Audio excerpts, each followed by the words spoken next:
नमस्कार मित्रों, स्वागत है आपका हमारे आध्यात्मिक सफर में। आज हम जानेंगे सनातन धर्म के 16 संस्कारों की। वे पवित्र रीति रिवाज जो जन्म से मृत्यु तक जीवन को शुद्ध और सार्थक बनाते हैं। ये संस्कार न केवल एक व्यक्ति के जन्म से लेकर मृत्यु तक की यात्रा को पवित्र बनाते हैं, बल्कि समाज और आत्मा के बीच गहरा संबंध भी स्थापित करते हैं।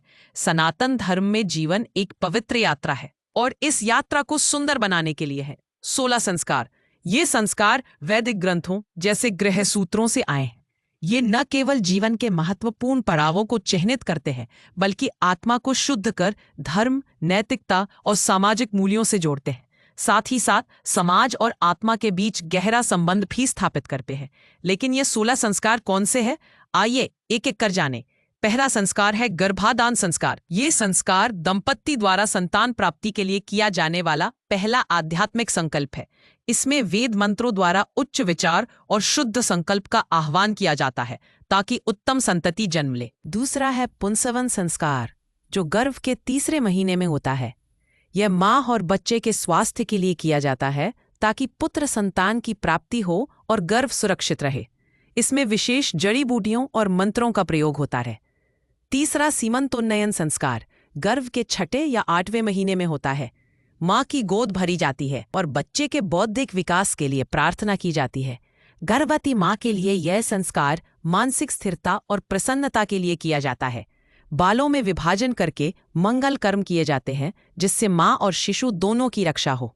जन्म के बाद आता है जातकर्म संस्कार, जन्म के तुरंत बाद किए जाने वाला संस्कार, जिसमें शिशु के कान में ओम का उच्चारण और शहद घी का मिश्रण दिया जाता है। पांचवा है नामकरण संस्कार, जो जन्म के 11वें दिन होता है। बच्चे का नाम ज्योतिष और परिवार की परंपराओं के आधार पर रखा जाता है, जो उसकी पहचान बनता है। छठा निष्क्रमण संस्कार, चौथे महीने में शिशु को पहली बार सूर्य और चंद्रमा के दर्शन कराए जाते हैं ताकि प्रकृति से उसका जुड़ाव हो। सातवां अन्नप्राशन संस्कार 6ठे महीने में होता है, जब बच्चा पहली बार अन्न ग्रहण करता है। यह उसके पोषण और स्वस्थ जीवन की शुरुआत है। आठवां संस्कार है कर्णवेद संस्कार। शिशु के कानों में छेद कर ध्वनि संवेदनाओं को जागृत किया जाता है। यह स्वास्थ्य और सौंदर्य से जुड़ा संस्कार है। नौवां चूड़ाकरण संस्कार यानी मुंडन बच्चे के पहले या तीसरे साल में होता है। सिर के बाल हटाकर नकारात्मक ऊर्जा को दूर किया जाता है। यह संस्कार मानसिक शुद्धता और संयम का प्रतीक है। 10वां है विद्यारंभ संस्कार, जब बच्चा 5वें वर्ष में शिक्षा शुरू करता है। सरस्वती माता की पूजा कर अक्षर लेखन शुरू होता है। 11वां उपनयन संस्कार, यह वह संस्कार है जब बालक को यज्ञोपवीत अर्थात जनेऊ पहनाया जाता है और उसे आध्यात्मिक शिक्षा की ओर अग्रसर किया जाता है। 12वां वेदारंभ संस्कार है। उपनयन के बाद विद्यार्थी गुरु के सानिध्य में वेदों और शास्त्रों का अध्ययन प्रारंभ करता है। यह बौद्धिक और आध्यात्मिक विकास का आधार है। 13वां संस्कार है समावर्तन संस्कार। गुरुकुल जीवन समाप्त कर शिष्य समाज में लौटता है और जीवन में धर्म, अर्थ, काम और मोक्ष के मार्ग पर चलता है।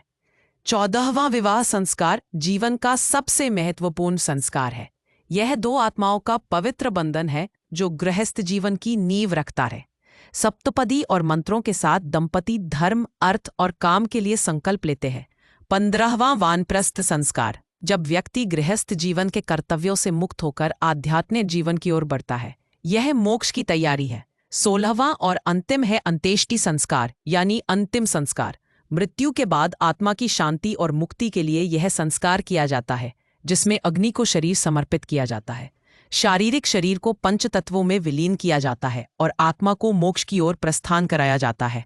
ये 16 संस्कार केवल रीति रिवाज नहीं है, बल्कि आत्मा के विकास की 16 सीढ़ियां हैं। ये जीवन को पवित्र और व्यवस्थित करने का मार्ग है।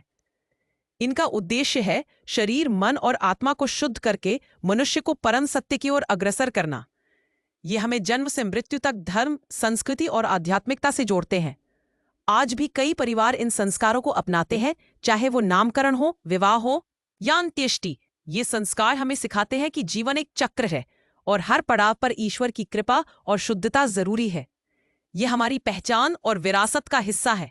यह जानकारी आपके लिए उपयोगी रही हो तो वीडियो को लाइक करें, शेयर करें और चैनल को सब्सक्राइब करना न भूलें।